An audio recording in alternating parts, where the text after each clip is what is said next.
Olá, começa agora mais uma edição do programa Ação Sustentável. Aqui discutimos os caminhos da inovação, da responsabilidade socioambiental e das práticas que estão transformando o agro brasileiro. Bom, e a agropecuária ocupa aí cerca de um terço do território brasileiro e está no centro dos debates sobre produção de alimentos, sobre sustentabilidade e também sobre o uso do solo. Mas afinal, como o Brasil tem usado essa área, onde avançamos e onde estão os desafios? Bom, no programa de hoje, o Ação Sustentável traz os principais destaques do novo levantamento do MAP Biomas, que detalha a agricultura e a pecuária no país, revelando dados inéditos sobre intensificação de lavouras, qualidade das pastagens e as transformações no uso da terra. Para falar sobre esse cenário, nós vamos conversar no nosso programa com dois especialistas do MAP Biomas. Nesse primeiro bloco, o meu convidado é o coordenador do tema de agricultura e professor da Universidade Federal do Rio Grande do Sul, Eliseu Weber. O Eliseu vai aparecer com a gente aqui no nosso telão para a gente começar esse nosso bate-papo.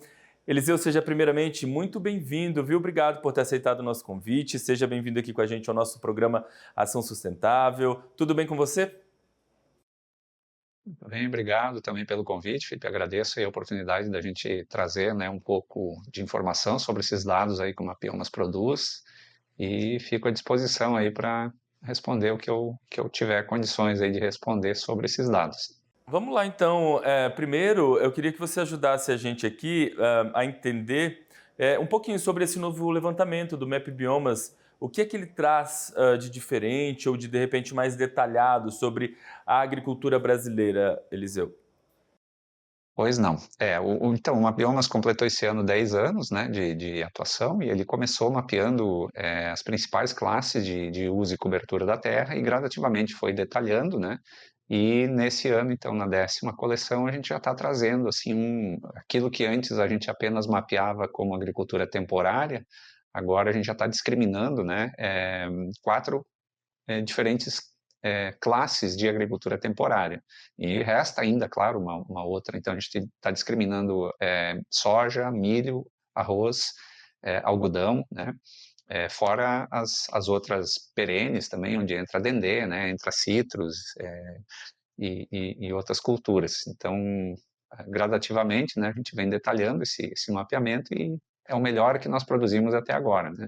E com destaque também, além né, dessa abertura daquilo que antes a gente rotulava apenas como agricultura temporária, agora a gente está também trazendo, e foi um dos destaques desse evento aí de apresentação dos módulos, né, de agricultura e pastagem, as culturas de segunda safra que têm assumido, né, uma importância crescente na produção de grãos brasileira, né, principalmente o milho, né, e também a gente mapeia agora o algodão. Muito bacana. Então, E esse é esse o, outra. digamos, Sim, Desculpa. não, tranquilo. Esse trabalho, imagino, é um trabalho realizado a várias mãos, né? Imagino que vários pesquisadores ou docentes, universidades, instituições, elas estão envolvidas nesse relatório, né? Sim, exatamente. Então, o Mapiomas, ele é uma rede, né?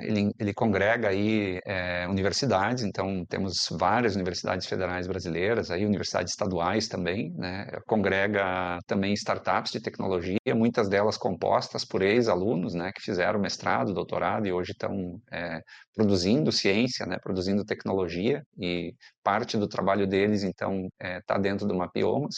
E também algumas ONGs, né? Que estão envolvidas, ou às vezes setores também que estão envolvidos, ou com a área ambiental, com o agro, né? Então, no painel ali, por exemplo, a gente teve duas entidades, né, que estão diretamente ligadas ao agro, discutindo os nossos dados, que foi a UNEM, né, a União Nacional do Etanol de Milho, e também a Agroícone, que é uma consultoria que trabalha com um setor.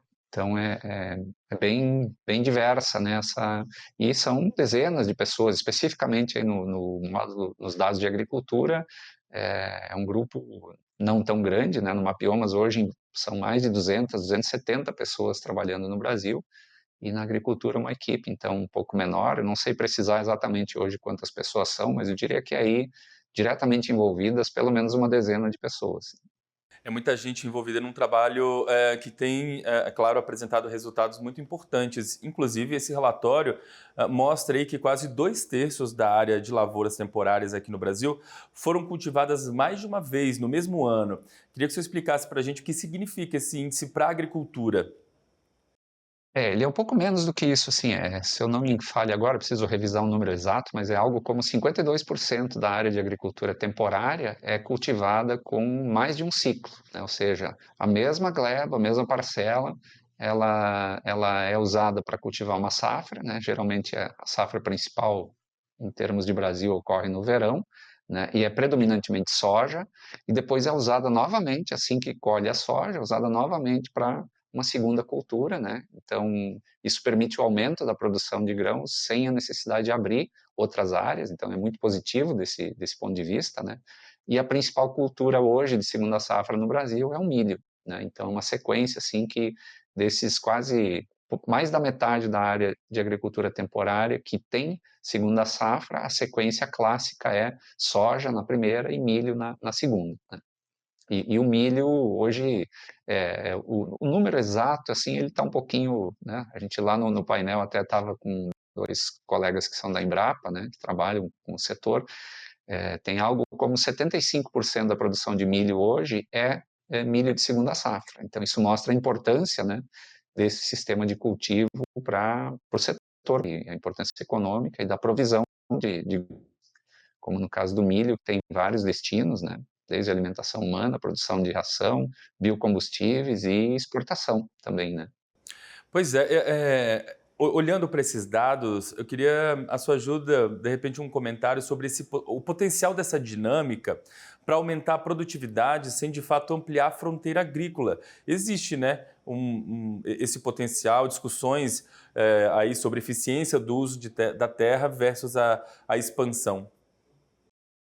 Sim, sim, existe, né, pelo próprio, digamos, pela própria fração da área de agricultura temporária que hoje tem uso com uma segunda safra, então existe um potencial de aumento dessa área bastante considerável e com isso, né, um potencial de aumento também da produção de grãos.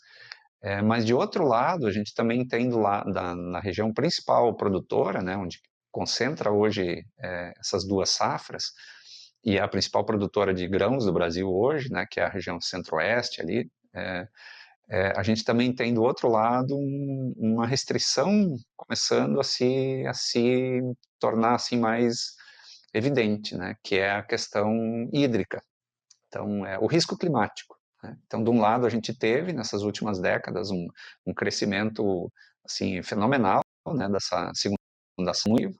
Ela passou a representar ter um peso, né, econômico na produção de grãos muito grande, e na outra ponta a gente vem vindo na direção contrária, um risco crescente pelo encurtamento da estação chuvosa e pela redução da chuva, né?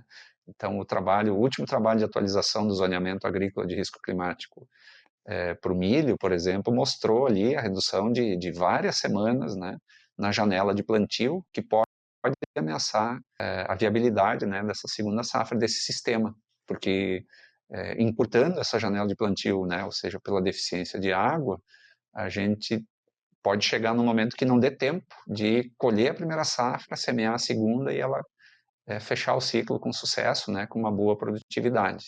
Então, é uma coisa que o setor, o país, né, o setor todo precisa começar a observar, e aí entra a importância das ferramentas que a gente tem de zoneamento, de avaliação de risco, né, do lado agronômico, a necessidade de aprimorar técnicas de manejo do solo, né, de conservação. Então, tem um leque de coisas aí que precisa entrar no radar para que essa tendência possa continuar, né, e ocorrer isso que você falou, da gente conseguir aumentar a produção sem demandar área. Uhum. E na prática, essa intensificação ela tem ela representa algo vantajoso de repente para pequenos e médios agricultores em termos de manejo, de custos, de sustentabilidade. Talvez essa intensificação traga algum tipo de vantagem ou algum tipo de risco para pequenos e médios agricultores? Eu acho que assim, eu não sei aí, não é bem a minha área, eh, essa área econômica, e seria importante consultar, né, quem lida diretamente com essa questão de custos, né, e desempenho econômico, mas, sem dúvida, ela tem, né, olhando o panorama geral, ela tem um aspecto positivo, porque está incrementando a produção em cima da mesma área, né? Quando se consegue cultivar uma segunda safra, a gente aproveita parte dos nutrientes, da adubação, né? Do preparo que foi feito da primeira, né? Economiza combustível, economiza uma série de coisas e agrega, né? Ainda lá no final uma colheita adicional. Então isso é bastante positivo, né? A questão do tamanho da propriedade, de fato, eu não tenho base assim para responder, mas sempre, né, os menores eles têm mais dificuldade de adaptação e de correr riscos, né, digamos assim, ou de bancar os riscos através de um seguro, né, ou de um instrumento como esse, né?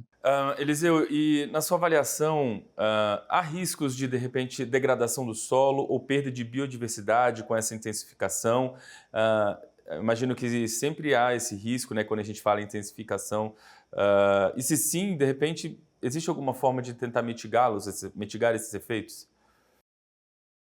Ótima pergunta. Sim, né? Toda vez que a gente intensifica o uso da terra, existe um risco maior, né, de degradação, de compactação do solo, de degradação, de eventualmente erosão, né?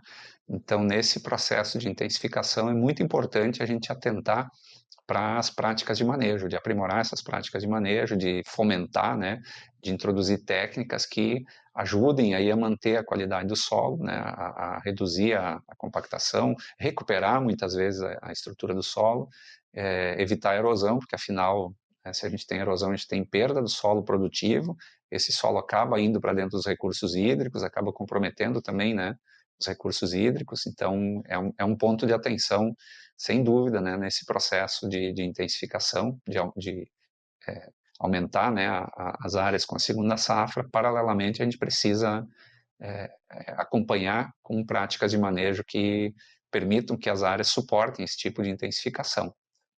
Muito bem, Eliseu. Olha, se a gente tivesse tempo, é claro, a gente poderia conversar aqui por mais meia hora, mas o nosso tempo é curto, eu preciso chamar aqui um rápido intervalo e daqui a pouquinho, na volta do intervalo, eu vou continuar nossa conversa com outro representante, né, no BEP Biomas. Então, eu vou agradecendo desde já aqui a sua participação, viu? Desejar, parabenizá-lo pelo trabalho desenvolvido, desejar muito sucesso aí nas próximas etapas e saiba que o canal está aberto para o diálogo. Vamos voltar a conversar em novas oportunidades, tá bom, Eliseu? Muito obrigado mais uma vez pela participação. Obrigado também aí, e a gente fica à disposição numa próxima oportunidade, né, para conversar mais sobre os dados, produtos. Estamos sempre à disposição aí do público. Valeu, Eliseu, obrigado, viu? E olha só, a gente vai fazer agora um rápido intervalo e na volta a gente conversa então com o coordenador do tema de pastagens do BEMP Biomas, com olhar aí voltado para a pecuária brasileira, o Laerte Ferreira. Vamos fazer então esse nosso rápido intervalo, voltamos já já.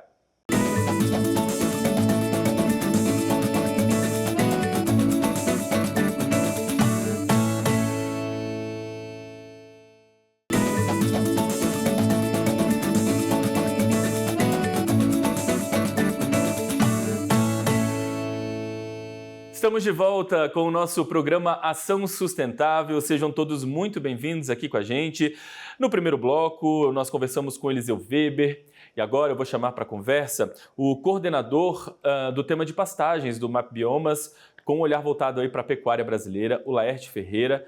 Laerte, que já vai aparecer junto com a gente aqui no nosso telão, acompanhado também da Ana Paula Matos, que também é coordenadora técnica do MAP Biomas Pastagens. Primeiramente, Laerte, seja bem-vindo com a gente, viu? Muito obrigado pela participação. Tudo bem com você? Tudo bem, é uma satisfação, Felipe, né?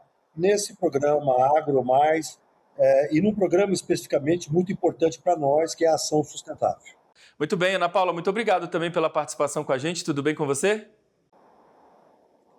Tudo bem, Felipe? Obrigada pelo convite. Valeu, obrigado mais uma vez pela presença de vocês dois. Bom, a gente conversou bastante ali sobre o relatório, direcionado mais para a agricultura no primeiro bloco. Agora vamos voltar um pouquinho mais para as pastagens, para a área de pecuária. Sobre pastagens, o novo levantamento aponta que mais de 3 em cada 4 hectares de pastagens têm médio ou alto vigor. Queria que vocês ajudassem a gente a entender o que isso significa na prática para a pecuária brasileira, o que significa esse vigor de pastagens e implicações produtivas disso. Tá. Primeiro, Felipe, é importante ressaltar que esse dado de vigor ele é obtido a partir do processamento de imagens de satélite, né? Então, o que a gente chama de alto e médio vigor são pastagens que têm um sinal de atividade fotossintética alto, medido por algumas métricas que nós utilizamos, que nós derivamos das imagens de satélite. Mas eu diria que nessa região que nós estamos, eu e Ana Paula estamos falando aqui de Goiânia, né, Goiás, vocês estão aí em Brasília, então eu diria o seguinte, que nessa região do Cerrado, pastagens de alto vigor são pastagens, em geral, e aí médio e alto vigor, são pastagens que apresentam, né, uma alta atividade fotossintética, ao contrário daquilo que a gente chama de baixo vigor, que nessa região, né, pensando em bioma cerrado, as pastagens de baixo vigor são aquelas pastagens com muito solo exposto. Então, pensando na pecuária brasileira e pensando nessa nossa região, pastagens de alto vigor, elas tendem a ter uma maior produção de forragem. Agora, é importante também ressaltar que essa constatação a gente precisa fazer em campo. Ainda que no âmbito do MAP Biomas Coleção 10, nós também estamos produzindo dado de estoque de forragem anual. Esse dado, quando a gente fala em vigor de pastagem, ele também é relevante, ele ajuda de alguma maneira no sentido de medir a sustentabilidade. É importante saber essa definição de vigor da pastagem quando a gente pensa nesse olhar de sustentabilidade também? Com certeza. Nós, né, falamos que as áreas de pastagens no Brasil, elas são verdadeiras reservas de terras. Isso quer dizer que, obviamente, quando a gente pensa em pastagens de alto vigor e a gente constata que esse vigor, medido a partir de imagens de satélite, ele se confirma em termos de produção de biomassa, em termos de reflete melhores práticas de manejo, nós podemos falar que essas pastagens elas tendem a ser mais produtivas e também a acumular mais carbono no solo. Então, quando a gente pensa em sustentabilidade da atividade pecuária no Brasil, nós estamos falando da necessidade, da importância de termos pastagens bem manejadas, o que vai se refletir no vigor. Bom, a gente pensa em alto vigor também, então ainda falando um pouquinho dessa questão que eu acho importante, esse alto vigor, então, ele pode indicar uma pecuária mais eficiente. Eu posso dizer isso, né? Que isso indica um ganho de produtividade, como a gente estava falando, de suporte animal, não? Sim, e aí eu até estou pedindo aqui para a Ana Paula falar alguns desses números, mas eu diria, e é importante também enfatizar, Felipe, que o MAP Biomas ele produz dados, e eu diria dados hoje, os dados com a maior precisão disponível de forma pública, gratuita, sobre pastagens, mas também sobre outros vários temas. E esses dados, quando eles são trazidos, por exemplo, para o contexto da pecuária, eles geram informações e, se interpretados da forma correta, incluindo informações de campo, a gente gera um nível de conhecimento que certamente vai contribuir para nós termos uma pecuária mais sustentável. Eu vou pedir aqui para a Ana Paula colocar alguns desses números, porque ao mesmo tempo que a gente percebe que predomina no Brasil, né, segundo esses dados do MAP Biomas Coleção 10, pastagens de alto e médio vigor, nós ainda temos uma área expressiva com baixo vigor. No Brasil, cerca de 33,4 milhões de hectares, né, isso representa 21,6% do Brasil, ainda está em condição de baixo vigor. Isso pode representar um pouco do que seria uma degradação biológica, que é baixa produtividade de forragem, ao mesmo tempo que tem uma alta condição de solo exposto nessa pastagem. Isso também é um problema grande para a alimentação do gado. Lembrando que pastagens de baixo vigor, nessa condição específica de mais solo exposto, você está reduzindo, né, a atividade da matéria orgânica, a microbiota no solo, ela passa a ser comprometida, você tem uma redução no carbono orgânico estocado no solo e também, ao mesmo tempo, maiores emissões de gases de efeito estufa. Então, esses dados, eles nos ajudam tanto a entender, né, as práticas associadas à atividade pecuária, quanto mostrar caminhos para uma atividade pecuária mais sustentável. Muito bem, vamos continuar falando, é claro, sobre essa questão de sustentabilidade, porque, de fato, a gente precisa considerar que hoje há muita pressão por sustentabilidade, por questões de mudanças climáticas. Como a gente pode, então, conciliar a expansão da pecuária com a conservação ambiental? Questões de emissões aí de gás de efeito estufa, como a gente comentou, do carbono, uso de solo, enfim. Como conciliar essa expansão da pecuária com a conservação ambiental e de que modo vocês conseguem traduzir isso a partir de relatórios produzidos pelo MapBiomas? Bom, hoje os dados do MapBiomas em relação às áreas de pastagens, eles mostram, né, além da área de pastagem, eles mostram a condição de vigor das pastagens. Nós também temos, né, no módulo da pastagem, na plataforma do MapBiomas, mapbiomas.org, nós temos também dados relativos à idade das pastagens, que mostram aonde que essa atividade pecuária está mais consolidada. Nós temos dados referentes às áreas de pastagens que foram transformadas, né, transitaram para outros usos. Então, a gente consegue entender aonde que a pecuária está acontecendo, tá, no Brasil, aonde que nós temos fronteiras agrícolas em que áreas de pastagens estão sendo transformadas para outros usos, inclusive regeneração da vegetação natural. E nós temos um dado particularmente importante que nós estamos muito felizes com esse dado, que é o dado de estoque anual de forragem com uma precisão de hectare. O que é esse dado? Esse dado ele mostra para cada pixel de 30 metros de resolução espacial, para cada quadradinho do Brasil de 30 por 30 metros, qual é o estoque de forragem existente naquele pixel anualmente, né, de 2000 a 2024, e isso mostra aonde que eu tenho áreas com maior potencial produtivo, aonde, por exemplo, eu posso pensar em hubs de intensificação da pecuária. Então, nós temos um dado, eu diria, bastante preciso, né, que mostra a tonelada de matéria seca acumulada durante um ano por hectare, né, em cada pixel de 30 por 30 metros do Brasil. Isso auxilia, por exemplo, políticas públicas, novamente, aonde que eu tenho maior potencial produtivo de forragem, aonde nós poderíamos ter políticas voltadas à intensificação sustentável da pecuária. Então, esses dados eles são extremamente importantes.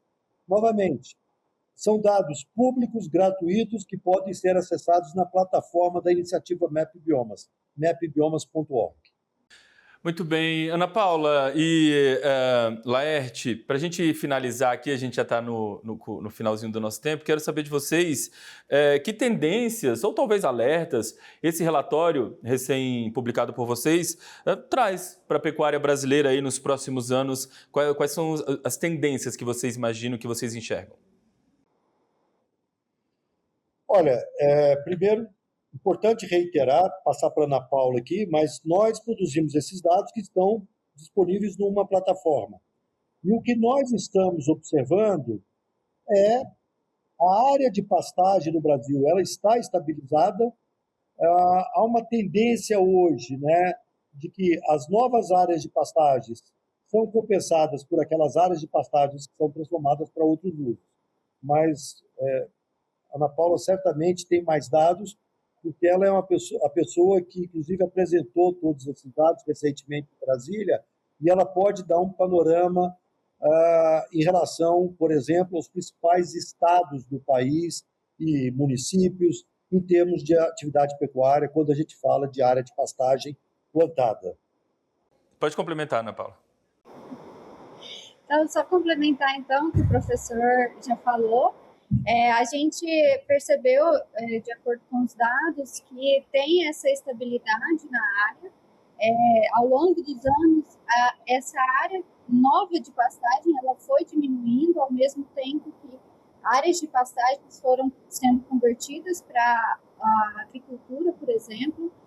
E atualmente, cerca de 5 estados ocupam cerca de 70% da área de pastagem do Brasil. Então, são estados que têm importância aí nessa área de pecuária, e é importante essas gestões públicas se atentarem e fazer uma gestão sustentável dessa área. Muito bem, Ana Paula, e também Laerte. Eu queria continuar conversando com vocês. Acho que a gente poderia destrinchar aqui por mais 30 minutos, se pudesse, mas o nosso tempo é curto, então eu quero agradecer demais a gentileza de ter dado uma pincelada em relação a esses dados para a gente. É importante a gente tentar traduzir um pouquinho de tudo isso para a audiência, o pessoal que está nos assistindo em casa, o pessoal entender de fato essas questões e as tendências também. Então, vou me despedir individualmente aqui. Primeiro, Laerte, muito obrigado, viu, pela gentileza de ter atendido a gente. Muito sucesso aí no seu trabalho. A gente volta a conversar em breve, viu, Laerte? Com certeza, Felipe, muito obrigado pela oportunidade. E eu lembro que os dados do MAP Biomas, eles são públicos, eles são gratuitos, né? Estão disponíveis na plataforma mapbiomas.org, e nós adoramos receber sugestões, críticas. Nós estamos, a cada ano, melhorando os nossos dados. É isso. E Ana Paula, muito obrigado também por ter atendido aqui a nossa demanda, conversado um pouquinho com a gente, viu? Muito sucesso também no seu trabalho, e a gente volta também a conversar numa nova oportunidade, Ana Paula. Obrigada, Felipe. Até mais. Muito obrigado, então a gente volta a conversar numa nova oportunidade, pessoal. E a você que está em casa, muito obrigado pelo carinho da audiência, pela companhia com a gente até aqui. A gente se encontra no próximo programa. Até lá. Tchau.